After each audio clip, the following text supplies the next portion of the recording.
Sade, great. Oh, great. So, Sade and Craig are great. So work with them to and make sure that you're getting your vehicle assessed, and they can help with like figuring out like what it would take to get your car registered and the steps that are there. Has the city ever thought of making? You're talking about getting creative here, right? Sorry. You're talking about the city getting creative and everything. Have you ever thought of getting a property that we might be able to pay for a lot that's cost effective for us to do? It's called RV parks. RV parks. It's just not our department. It's crazy idea. I mean, in lieu of housing. I mean, Yeah, I agree. I'd like an RV park. it's something that's effective, cost effective. I agree. Those kinds of programs would be incredible. We don't have the problem is we don't have that now, and this site is closing 3/3. So I love the idea. I'll pass it back up to my team to say, hey, I think long term this is like really a goal. But in the meantime, the site's closing 3/3, and we have the options. Find a piece of land. So Do you guys have any idea, out of your knowledge, out of your wisdom, of what we are requesting, a yard? I know you guys are not into the yards, or you are into the apartments and bedding and all of that. Out of your knowledge, do you guys know anyone in your branches that know anything about a yard? There's no program in San Francisco. We have nothing but land all over us. And we that need was to my next advocate, question. That was about like my the next people that they came over here and open up this yard. We could have a meeting with them and set up a meeting with the city hall so they can see that we need to be access to no matter what part of this area is completely empty. This isn't city though. This is owned. This So is all state. of this land is owned by the state. It's understood. And Somebody here cracked that for us. Went into the state and managed to allow us to come in here. That's what we're looking for. If you guys know any knowledge of that, any offices, any numbers, telephone numbers, any hookups. This is that option. Like we're at that option now. And I was asking for the other numbers that you might know. like for longer term. How many people, the main people running Well, I was told. we need somebody to advocate for the people on the RV. It's totally heard. Do you know who your case manager is?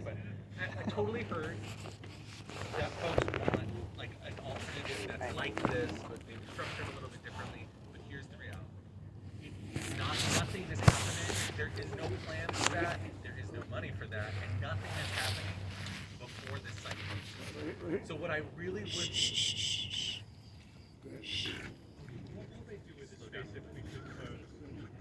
Somebody will find the land. Well, that's what I got. When I get my next chance, I've already been told. I've already been. I'm trying to stay out of jail. I don't want to go to jail. No, everybody will find a place and will rent it, so they pay for it? You're gonna go to jail. reality is, I'm scared to death in 3 months here, dude. I have a daughter that's sick here in the city, okay? That's why I ended up coming here, right? And I ended up here because the homes are staying up, but nonetheless, I'm scared to death. I don't know what's going to happen to me. I really don't, you know? And it's a scary thing right now. So, totally. I mean, I have animals, I have everything. I mean, I have a life, basically. It totally heard. So what I can tell you, what HSH is really dedicated to, what the Bayview Hunters Point Foundation staff are really dedicated to, and what the UA staff are really dedicated to, is making sure that you get all of your options available. You will have options if you work with folks here. And I understand the fear. I totally get it. It's a time restraint is what I'm worried about. And what the work that you can do with your case managers, we have time to have a solution for everybody. Well, I mean, part so of the for solution. example, like with pets, right? If you go into shelter, your 3 cats are with you. You like using a leash anyway, right? Mary using this. So we will have. So what I'm telling you is, we will. I'm not saying we'll have perfect options, but we will have options for everyone. I might. Oh, go ahead. I talked to you Oh, Patrick, he wanted to talk to you one-on-one. Yeah, sure. We can talk one-on-one after for sure. So Carroll Street's is not an option. The place they had us at before that they were here. No. Not at all, huh? It's not even been mentioned or nothing. We don't even have that area or anything. It's right over here. It's where they had everybody before here. No, the city's been really clear. There's no other like parking. So We're gonna there would be no reason for them to have told Urban Alchemy that then. I got another question. After this area closes, this land here, what are they going to do with this yard? Oh, they're going to develop it. What, do you know? Yeah, I'm not sure what the state's doing this, but we're not allowed to stay here long term. So it's a short term lease. I thought it was 2026 that we had it until. We're closing on March 3rd. Yeah. My question would be, if we're closing, why did all that dirt get moved and we were all out here getting toxic soil exposure? Like, you know, we were told that we had to be given electricity, we had to, you know, the digging over and over and over.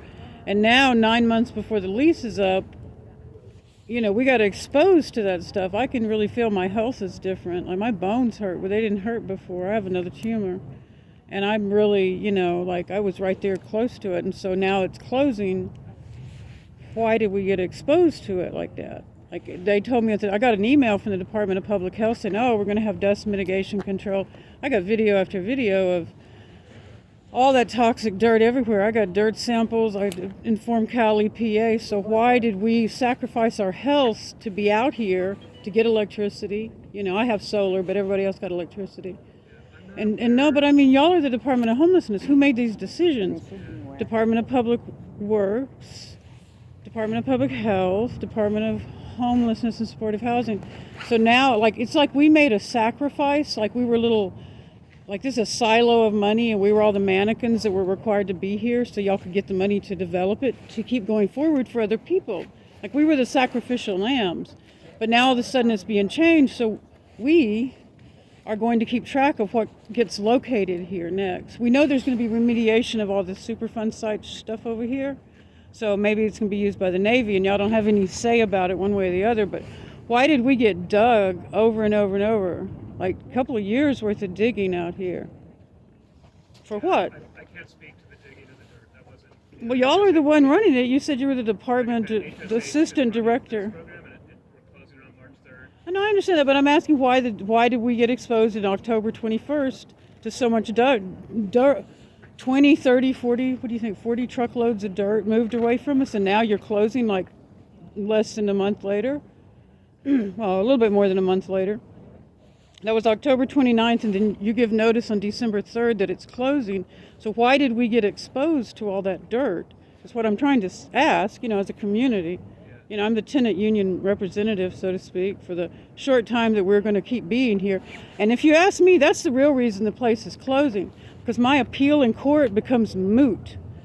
You know the word? Moot, null and void. When this place closes, or I'm no longer here, the person who wrote it, all that appeals work will go away. So when you close the place, and that's what I'm accusing in court. That's what I'm saying in court. You know, y'all did all this, and then you found out about the appeal, and you went, boom, let's close it. So I can tell you none of the decisions here had to do with any individual. No, I'm sure that, no, this is way higher than everyone else, but we got covered in that dirt. Our homes got covered in it, our pets. Well, not to interrupt. No, go ahead, I'm through. It's hard to shut me up. Yeah. We were informed that that Carroll Street was going to be opened up for us. That's not true. I don't know. You never heard that. It's privately owned. I know it's privately owned, but you see what's sitting on it right now? I've never even heard City that stuff. at a meeting or anything. But You never heard any of that? Any other questions about kind of the resources here that we want to bring to you and kind of work with you as far as things closing on March 3rd and other things you need from us, other questions you have about that process? Go ahead, sir. Okay, not hypothetically, but what does Donald Trump think about this? What he's Oh, Lord. hold on. No. I ain't going, no, I'm going home. I'm going home on that note. All right, obnoxious. No. Oh. I'm just curious. Is that going to change anything? Yeah. Well, the government This program is It's unrelated to anything happening federally. It's all local funding. And yeah. Does anyone have questions about working with Mission Action, working with Baby Hunters Point Foundation, your path towards March 3rd?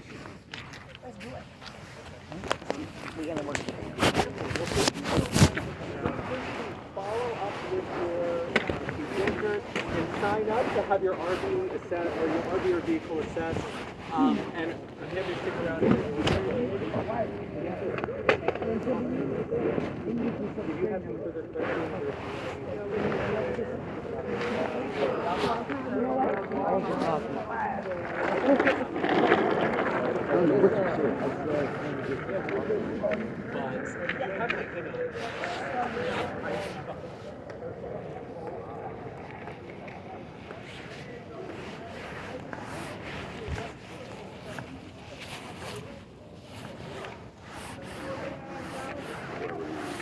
Special place in hell for people like that. I even want to listen to that. Good to talk to you, Edward, as always.